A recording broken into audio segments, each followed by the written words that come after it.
Oh, the devil. Are you? Anyway, that was a big fail, wasn't it? Right? The chair didn't spin as fast as I wanted it to then. Anyway, so a few weeks ago, I did a video on like sort of hate comments and stupid comments, stuff like that. And a few people asked if I could do one on just answering questions. So I thought, hey, of course, I give what the people want, yeah?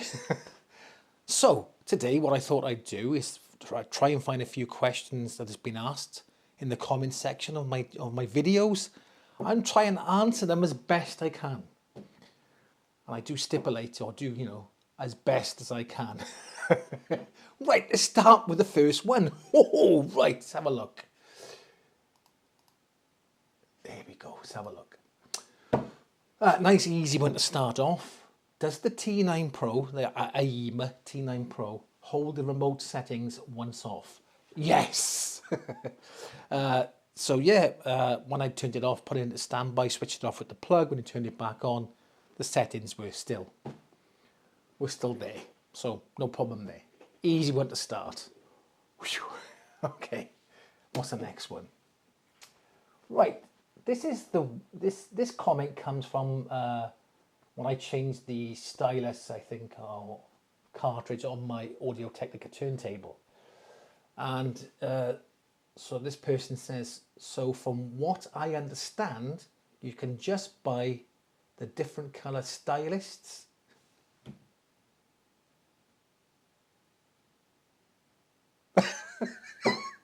I'm pretty sure this person means stylus, okay? Stylists. You just get different color stylists from different countries, Anyway, different color stylus, right? As long as they're from the same ATVM95 series. So I can go from the green one to the brown one without having to buy the whole cartridge. Yeah, pretty much. I understand what you're saying. So if you've got a VM95 cartridge, you can use any VM95 stylus. So I think I went from the VMN95E stylus, and I upgraded to the VMN95ML. I think they do it. Is it Shibata, something like that. That's a really good stylus as well. Something L. I can't remember. But I went to the ML. I thought it was quite a big improvement. And the good thing is you haven't got to change the cartridge. You just change this. You just flip it down, put a new cartridge on. Bam, Bob's your uncle. Much easier. And you haven't got to mess about with realigning the cartridge and all that nonsense. So yeah, with the 95 range, you can just change the stylus. Boom. Were you a boxer in a former life? Well, here's the thing. Yes and no. So I did box a little bit. I used to go sparring with a heavyweight boxer friend of mine. We used to go boxing, but it was more to complement the martial arts that I did. So I was really heavily into karate. And would you believe I actually got a black belt in 2 styles of karate? What the deuce? How did I manage that, you may ask? So I did Welsh Jitsu Kai, which I got a black belt in, and I also did Kyokushinkai karate as well. Got a black belt in both. I represented my country. I actually won a Welsh title in semi-contact, and I represented my country, Wales, in full contact, full knockdown karate in Kyokushinkai. Quite a few times, I might add. There is a photo of me somewhere, which I'll find. I'll put it here. And I've got an 80s porn moustache.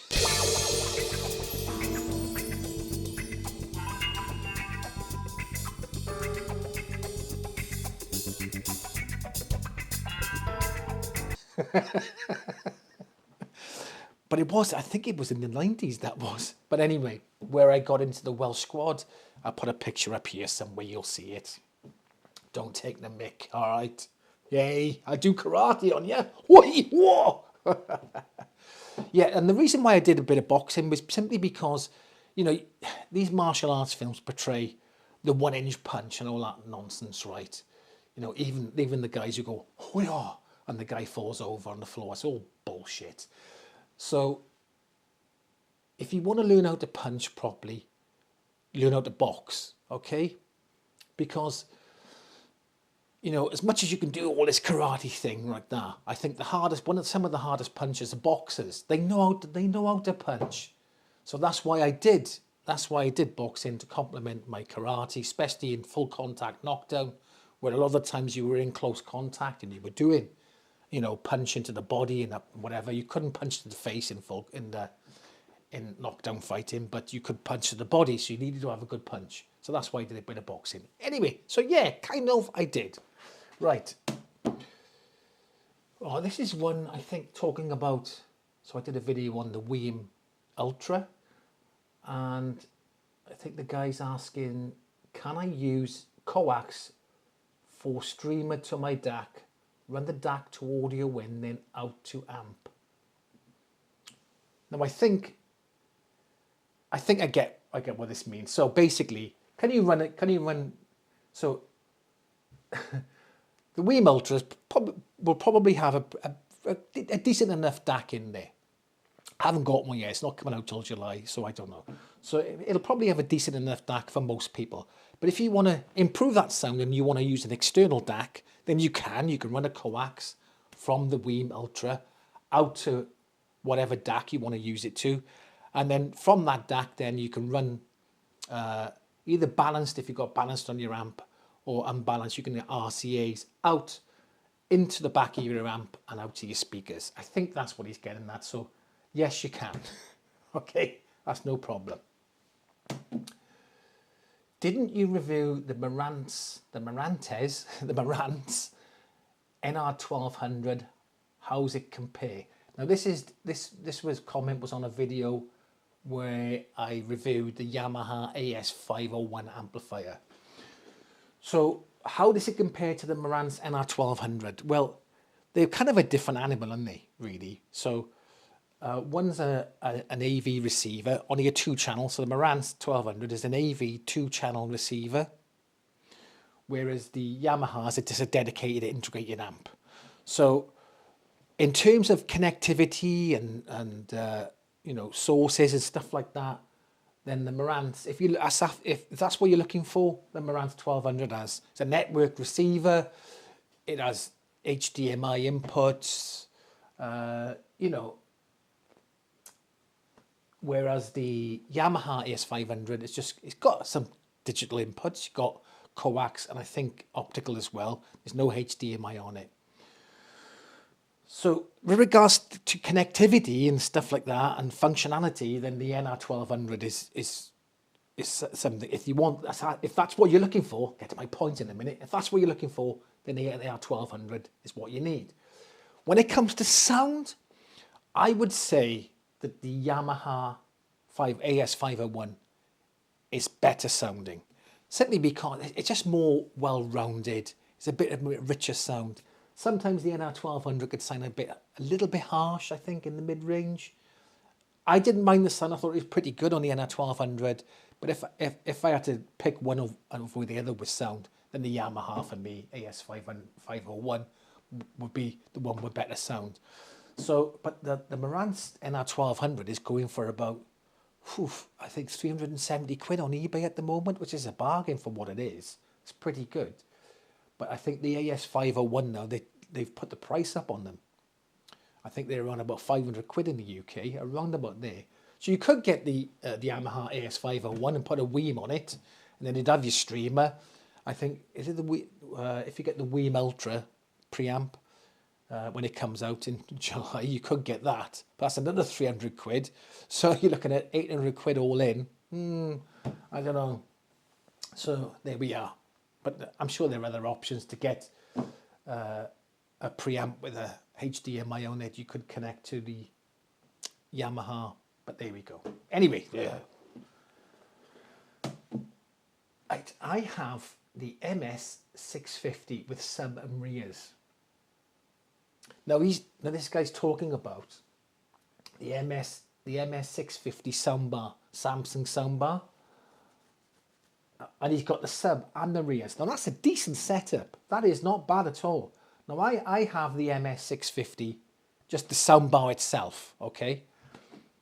It's a really good soundbar. It's getting on a bit now, connectivity wise and stuff like that, you know, it's getting on a bit. I think it came out 2016, 17, around about there. So it's getting on for 7-8 years old now. And what he's saying is that would the Sonos Beam Gen 2 with the mini sub be better, or should I just stick with what he's got? Personally, stick with what you got, because even though the Sonos Beam Gen 2 with the mini sub is probably more modern, stuff like that, it may have better connectivity, Wi-Fi, whatever. Sound-wise, I don't think you're going to get much better than the MS650 with the sub and the rears. I don't think so. So save your cash, stick to what you got. That's my recommendation. 2 questions. 2? How dare you? 2 for the price of 1. Right. Isn't Weem Ultra more or less the same thing as a Squeezebox Touch? And is it possible to get VU meters on the screen of a Weem Ultra? Thank you. That's all right. No problem. Okay, 2 questions. Let's start with question 1. Isn't it more or less the same thing as a Squeezebox Touch? Kind of, I suppose it is. You know, the Squeeze, I don't know if anybody is familiar with the Squeezebox Touch. Look, I've never had one. I've only seen them and looked at them online. I've never had one. So the Squeezebox Touch was, I think Logitech brought that out. I think 2010 the Squeezebox Touch came out. They stopped making them after 2012. And I think this year, January, they completely pulled the plug on it. So it's basically a paperweight now. You can use it as a clock. But the Squeezebox Touch was more of a server, as well as you could stream music services to it, Cobas and I think Spotify Connect, I think it had.